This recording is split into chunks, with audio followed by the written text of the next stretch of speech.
বিরুদ্ধে লড়াই করেছি, এনআরসি, এমপিআর, সিএএ, এই সমস্ত বিরুদ্ধে আমরা লড়াই করেছি। ওটা আমাদের নাগরিকত্বের অস্তিত্বের লড়াই ছিল।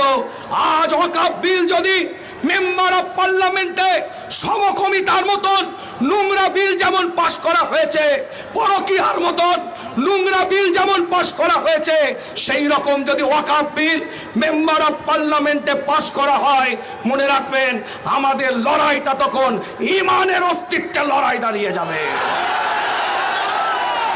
আজকে ছোট্ট করে বলি, এই কলকাতার বুকে মোহাম্মদ আলী পার্কে ইতিহাস সাক্ষী দিচ্ছে।